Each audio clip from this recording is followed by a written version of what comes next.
Web TV Marte, de Tietê para o mundo. Olá, meus amigos internautas, tudo bem com vocês? Olha, a gente chegando aqui mais uma semana.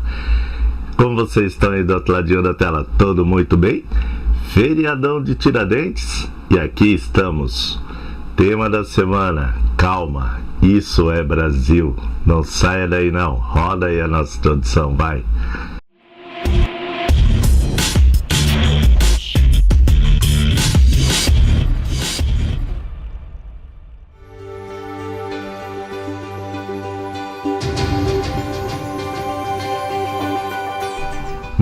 Muito bem, cá estamos mais uma semana. E aí, meus amiguinhos internautas, tudo bem aí com vocês? Eita, estamos chegando de um jeito todo bagunçado.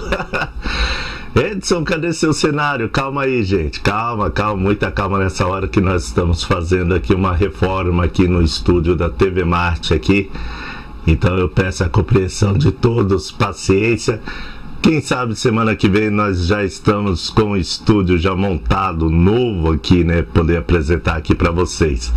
Mas, enquanto isso, se inscreva no nosso canal, deixe seu joinha, compartilhe nossos conteúdos que são preparados aqui semanalmente com muito amor e carinho para vocês, meus amigos internautas.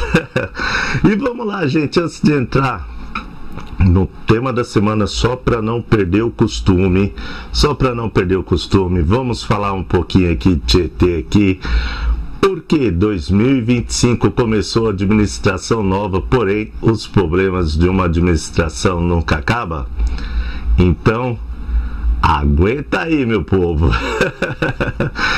Gente, a gente fala assim, ó, que nem quem acompanha aqui nossos programas aqui sabe que eu faço alguns apontamentos, cobro algumas coisas que podem ser melhoradas aqui na nossa cidade aqui, visando uma melhora, assim, né, um bem-estar melhor aqui para nossa população aqui, independentemente de quem esteja lá na administração.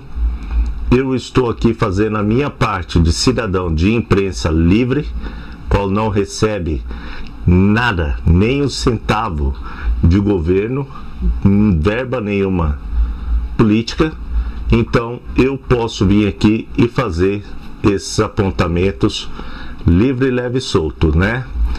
Não igual muitas pessoas aí que tem rabo preso aí, recebe verbas aí para divulgar somente o que eles querem.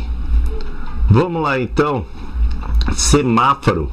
Tá caindo até meu fone aqui hoje aqui, ó. O semáforo ali da rua Rafael de Campos, junto com a Bom Jesus, né, Avenida Soares, Hungria, nós viemos comentando, falando um pouquinho desse semáforo aí, já tem alguns dias aí, algumas semanas, e semana passada, após segunda-feira a gente ter comentado novamente sobre esse semáforo, na terça-feira a Secretaria de Trânsito aqui de Tietê aqui foi lá e colocou os aparelhos no lugar, né? Posicionar lá os aparelhos lá. E durante a instalação lá dos aparelhos, fizeram até um vídeo qual circulou aqui nas redes sociais aqui, falando que em uma hora, né, após o posicionamento dos novos aparelhos do semáforo, já estaria funcionando.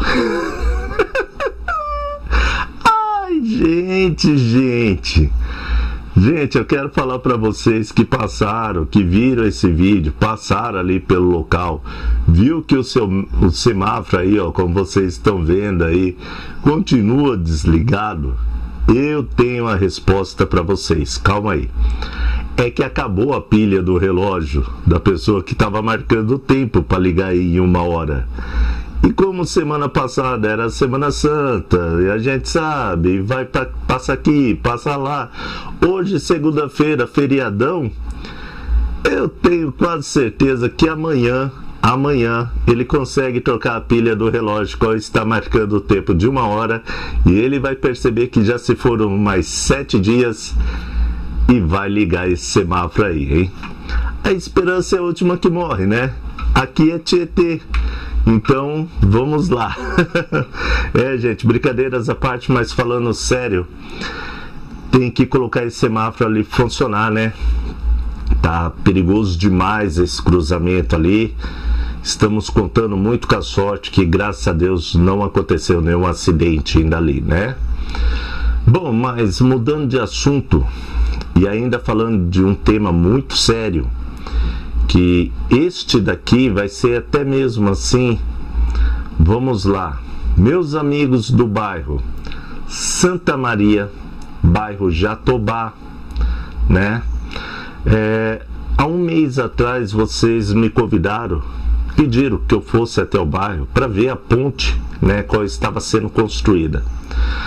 Eu estive lá no dia 17 do mês passado, né, 17 do mês passado, e soltei aqui esta matéria falando que a obra estava abandonada. Logo em seguida, já no dia seguinte, veio uma resposta da administração falando que a obra não estava abandonada, né? A obra estava passando pelo novo processo de avaliação de solo para que pudesse fazer ali, né, uma nova ponte.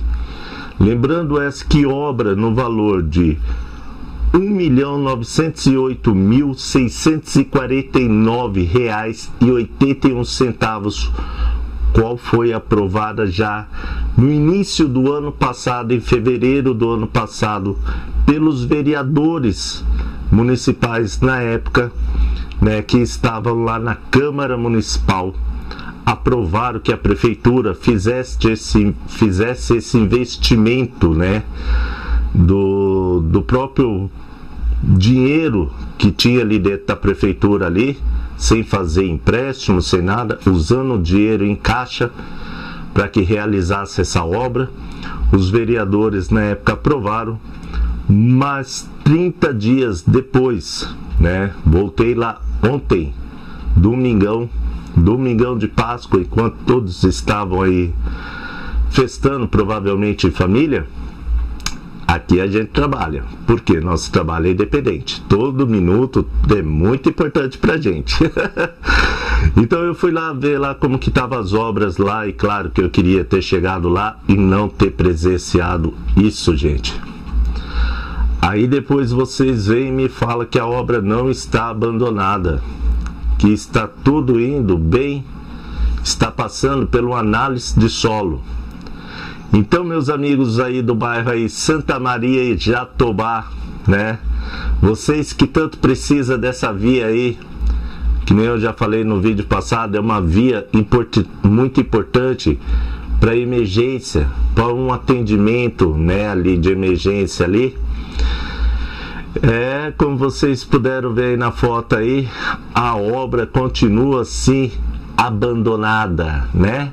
Ou então vamos usar o termo qual foi usado aqui na explicação já o mês passado aí da administração pública: o solo continua em análise.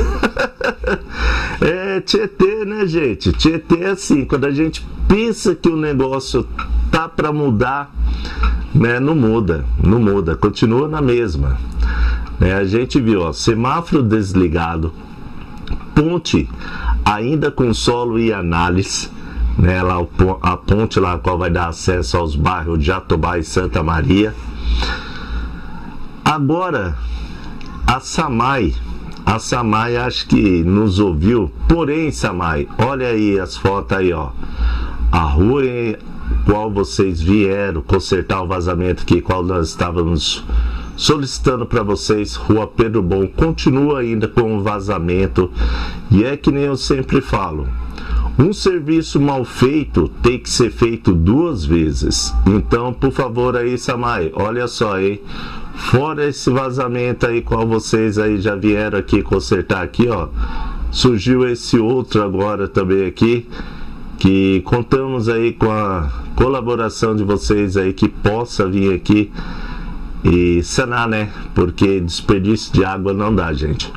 Isso daí é uma coisa fora do normal, né? Isso não pode acontecer mesmo. Gente, mas vamos lá. Ó, eu sei que aqui às vezes a gente fala demais sobre Tietê, né? O pessoal fala: Edson, você não gosta de Tietê? Sim, não, eu gosto de Tietê, né? Edson, Tietê não tem vereador para que você tenha que vir aqui e ficar passando isso, cobrando essas coisas. Não, Tietê tem uma Câmara Municipal com 11 vereadores. 11 vereadores. Uma cidade qual não tem nem 40 mil habitantes, e nós temos 11 vereadores na Câmara Municipal, né? Mas acho que às vezes é meio constrangedor eles virem mostrar e cobrar, já que a maioria é da situação e não da oposição, né? Então aqui ainda é feito aquela velha politicagem de compadres e comadres, e infelizmente só sabem chegar até a população e falar: nós vamos trabalhar a cada 4 anos, somente no período eleitoral. Fora isso, nós aqui da TV Marte aqui, que temos um trabalho independente, né? Nós sentimos na obrigação de vir aqui e pontuar que nem tudo é flores, nem tudo é só alegria, né? Nós temos também as tristezas aqui da nossa cidade, aqui, uns pontos fracos da nossa administração, que com certeza não é uma falha por querer, e sim vai fazer muito ainda por Tietê, eu acredito. Mas vamos lá, gente. Vamos entrar no tema da semana. E o tema da semana é: calma, isso é Brasil. Vamos lá? Web TV Marte, de Tietê para o mundo.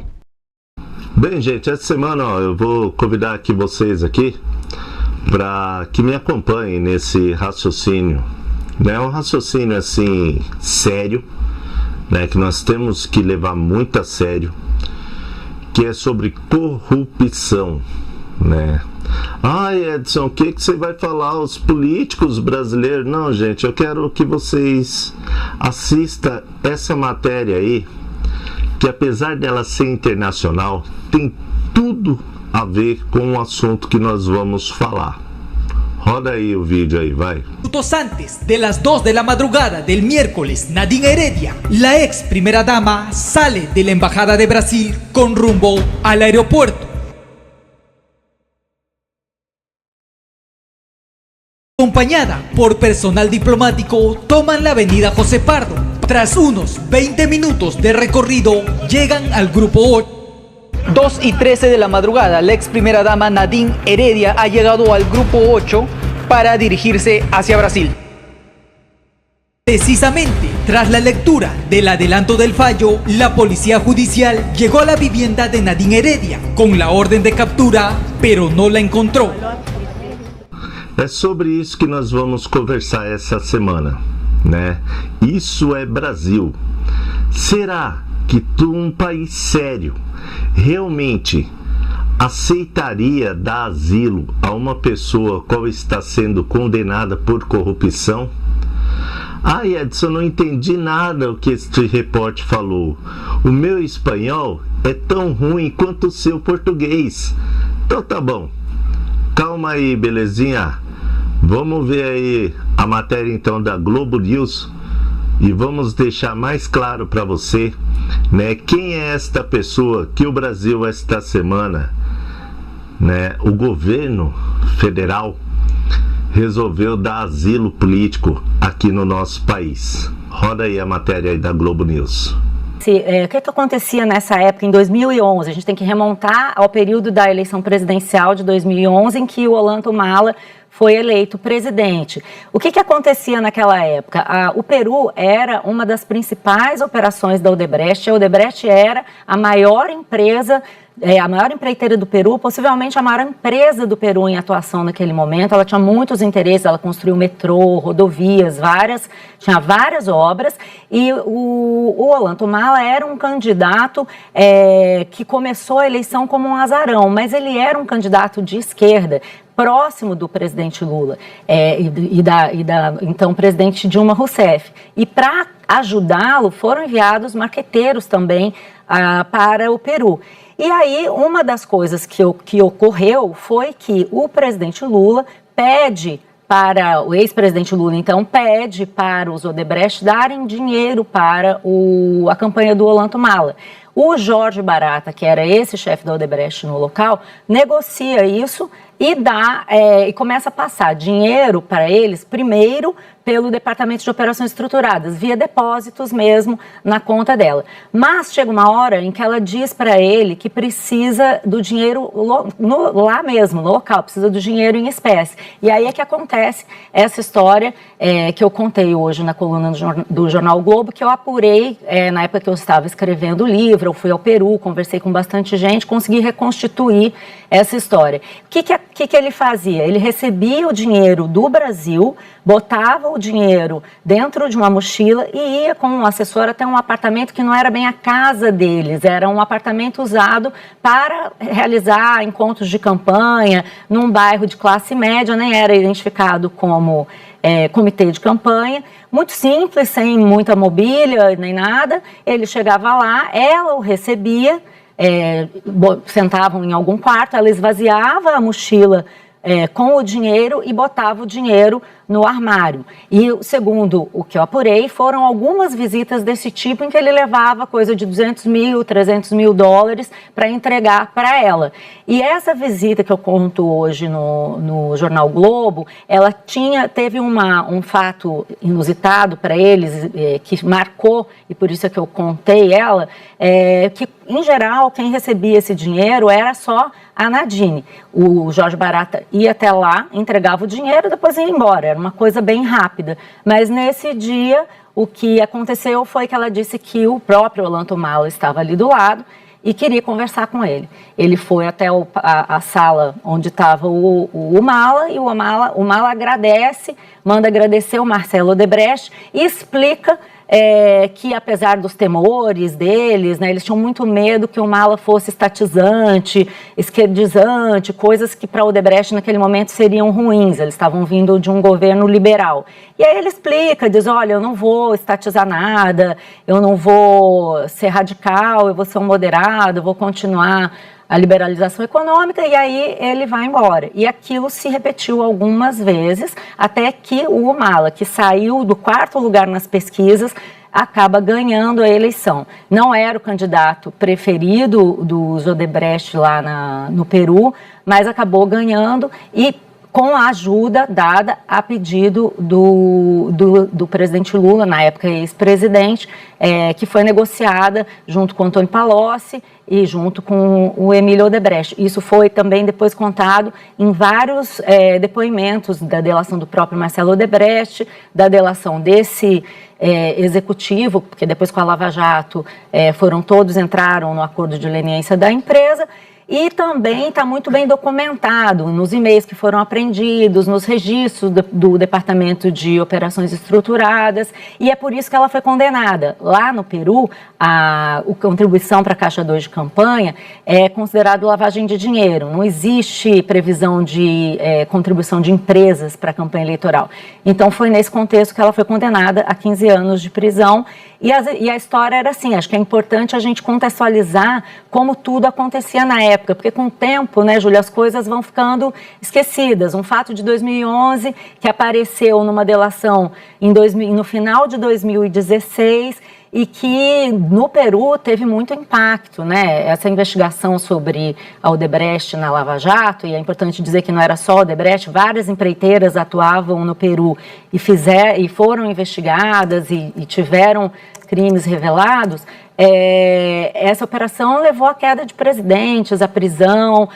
O Alan Garcia, que era o presidente que estava antes do Mala, que também recebeu o dinheiro do Odebrecht, ele se suicidou quando estava na iminência de ser preso. E aí, só no Peru, a Odebrecht distribuiu 29 milhões de dólares, segundo o que a própria empresa confessou. Desse dinheiro, 3 milhões de dólares foram para a campanha do Ollanta Humala, e é por isso que eles foram condenados aí nessa semana por lavagem de dinheiro a 15 anos de prisão. Gente, quem se lembra que algum tempo atrás aí, alguns meses atrás, né, algumas semanas atrás, eu gravei um vídeo aqui comentando aqui com vocês aqui que o sistema é assim, ninguém larga a mão de ninguém, né? Recebi algumas pauladas, algumas pedradas falando: Edson, por que você está falando isso? Né? Você é um bolsominion, você é de direita, você não sabe o que está falando. Agora eu pergunto para vocês, um ato igual a esse, né? Depois de uma reportagem clara, esclarecedora, que nem foi essa aí da Globo News, vocês ainda vão continuar acreditando que aquilo que eu falei do sistema, que ninguém larga a mão de ninguém, é apenas uma invenção minha? É um ato de bolsomismo? Gente, eu falo, enquanto vocês estão aí vindo aqui nas redes sociais, falando, idolatrando, o sistema continua agindo do mesmo modus operantes, um protegendo o outro. E você aí, né, que nem eu falei já semana retrasada, né, fantoches de político, fantoches do poder, fantoches do sistema, né? Ou não? Ou apenas vocês acreditam apenas nos vendedores de ilusão? Bom, eu, na minha opinião, é o que eu sempre falo, né? É que eu sempre falo, não. Vamos colocar aqui, é igual aquele poema do El Chan. Nossa, voltei no tempo, né, produção? Voltei no tempo, né? Mas é aquele lá: pau que nasce torto nunca se direita. Gente, eu falo, ó, isso é Brasil, né? Calma que isso é Brasil. Mas vamos fazer assim, antes que o clima fique pesado com essa notícia sobre este asilo político, né, por uma companheira tão inocente quanto o atual presidente, né? Vamos mudar um pouquinho e vamos colocar no ar aí, só para dar uma relaxada, uma descontraída, já que semana passada nós falamos daquela manifestação, aquela mega manifestação indígena que teve lá em Brasília. Olha o que a Anitta postou aí nas suas redes sociais. Roda aí para a população ver, vai. Vergonha pouco é besteira. Coloca o vídeo da Anitta aí. Você sabia que 80% do agro no Brasil depende das chuvas que vêm das terras indígenas? É isso mesmo. Sem floresta não tem chuva. Sem chuva não tem agro. Sem agro não tem comida nem economia. Tem gente querendo abrir essas terras para garimpo, mineração, hidrelétrica. Só que se isso acontecer, o que vai faltar é água, vai faltar comida, vai sobrar desastre. E depois o preço explode no mercado. A conta vai chegar para todo mundo, inclusive para você. As terras indígenas mantêm a floresta em pé, mantêm a chuva caindo, mantêm a economia girando. E tudo isso sem destruir nada. Demarcar terras indígenas é proteger o que realmente importa: a comida no prato, a água na torneira e o futuro do Brasil. Demarcação já, porque floresta em pé é vida para todo mundo. Produção, alguém pode entrar em contato aí com ela e avisar que o território indígena brasileiro, não sei se vocês sabem, mas chega a aproximadamente 14% do território brasileiro. Você sabe o que isso quer dizer? Que é equivalente à França, Inglaterra e um pouquinho mais. Você sabia disso? Poxa vida, né, rapaz? E outro ponto também, avisa ela e aqueles outros artistas que fizeram aquelas musiquinhas sobre queimada, que está na hora de lançar um novo hit aí, hein? Tá na hora de lançar uma nova musiquinha aí, porque o ano passado, né, em relação a 2023, 2024, as queimadas, né, os incêndios, eles atingiram, né, assim, teve um aumento de 79% em relação a 2023, isso já em 2024. Não estamos contabilizando já esses primeiros 4 meses de 2025. E aí, vocês não vão lançar aí uma musiquinha aí, Salve a Amazônia? O pulmão do mundo está pegando fogo? Quem é o incendiário agora? Quem é o Nero? Alguns anos atrás a gente tinha, né, Bolsonaro, um Nero brasileiro que está tacando fogo no Brasil. E agora, quem que é o Nero? Quem está interpretando este personagem, Nero? Gente, que nem eu falo, o nosso programa Papo Reto é esse aqui, ó, essa bagunça total. Nós saímos do Tietê, fomos pro Peru, voltamos no Brasil, aumentamos agora incêndio, essa bagunça total. Por isso que eu falo, conto com vocês, deixa aí o like aí de vocês, se inscreve no nosso canal, porque se tudo der certo, semana que vem, eu acho, se as coisas aqui nós conseguimos andar um pouquinho mais essa semana, porque tudo isso aqui é produzido aqui graças ao suor aqui do tio aqui, ó. Durmo 4 horas por dia para fazer o melhor, sem depender de ninguém e muito menos de dinheiro público. Claro que se tiver alguma empresa idônea, não pública, que queira vir participar aqui conosco, queira colocar a sua marca aqui, patrocinar o nosso trabalho, será muito bem-vindo. Mas tudo isso daqui eu levo dia a dia com o suor do meu serviço, do meu trabalho. Então, que nem eu sempre falo toda semana, fiquem com Deus, e se tudo der certo, semana que vem estarei aqui de volta. Tchau!